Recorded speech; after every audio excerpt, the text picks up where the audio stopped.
नमस्कार दोस्तों, LT classes में आप सभी लोगों का स्वागत है। मैं आदित्य। आज हम लोग देखेंगे करंट अफेयर में जो महत्वपूर्ण नियुक्तियां हैं उनके बारे में देखेंगे। अभी 2024 चल रहा है, अभी इस समय वर्तमान में कौन किस पोस्ट पर है उसको देखना है। सबसे पहली बात तो भारत के नौसेना अध्यक्ष कौन हैं, तो दिनेश त्रिपाठी जी हैं। और भारत के वायुसेना अध्यक्ष कौन हैं, अमरप्रीत सिंह।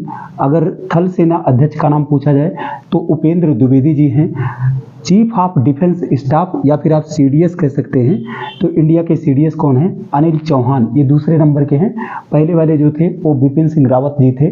ठीक है, इसके बाद एशियन डेवलपमेंट बैंक यानी एशियाई विकास बैंक, या फिर इसका जो इंग्लिश में अनुवाद है वो एशियन डेवलपमेंट बैंक है।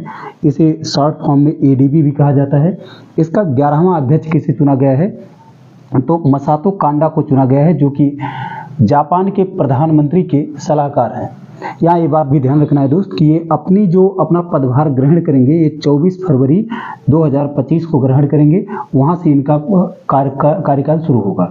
यहाँ एक बात और ध्यान रखना है कि ये जो मसातो कांडा जी हैं, ये मसत्सुगु अशकावा का स्थान लेंगे। किसका? मसत्सुगु अशकावा का स्थान लेंगे। अभी तक ये मसत्सुगु अशकावा जी जो हैं यही पोस्ट पर थे। ठीक है, इसके बाद हमें समझना है कि एशियन डेवलपमेंट बैंक की स्थापना कब हुई थी, 19 दिसंबर 1966 को। इसका हेडक्वार्टर कहाँ पर है, तो मनीला फिलीपींस में है। फिलीपींस की राजधानी है मनीला।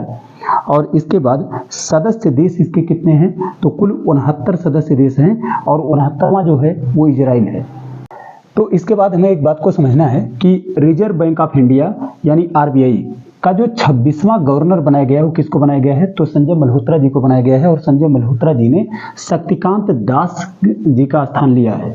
यहाँ एक बात और समझना है दोस्त कि आरबीआई यानी कि रिजर्व बैंक ऑफ इंडिया की जो स्थापना हुई थी ये 1 अप्रैल 1935 को हुई थी। इसका हेडक्वार्टर कहाँ पर है, मुंबई में है मेरे भाई। और इसका जो राष्ट्रीयकरण हुआ है वो 1 जनवरी 1949 को हुआ है। इसमें यह भी ध्यान रखना है कि royal commission on Indian currency and finance एक समिति का गठन किया गया था। इसी के आधार पर आरबीआई की स्थापना की गई है।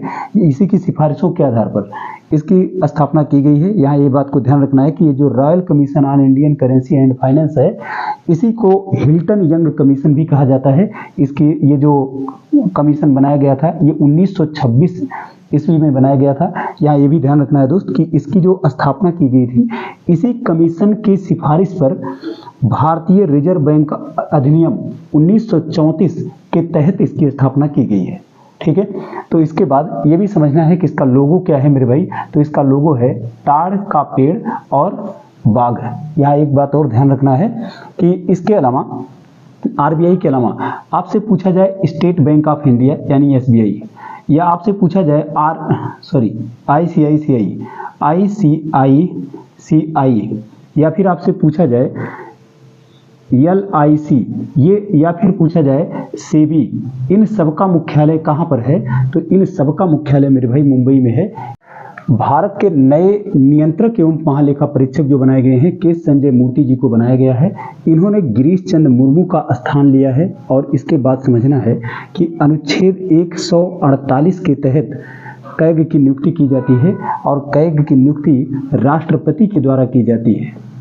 राष्ट्रपति के द्वारा की जाती है। यहाँ ये भी ध्यान रखना है कि जो कैग है, कैग शब्द, इसका जो फुल फॉर्म है वो है controller and auditor general of India.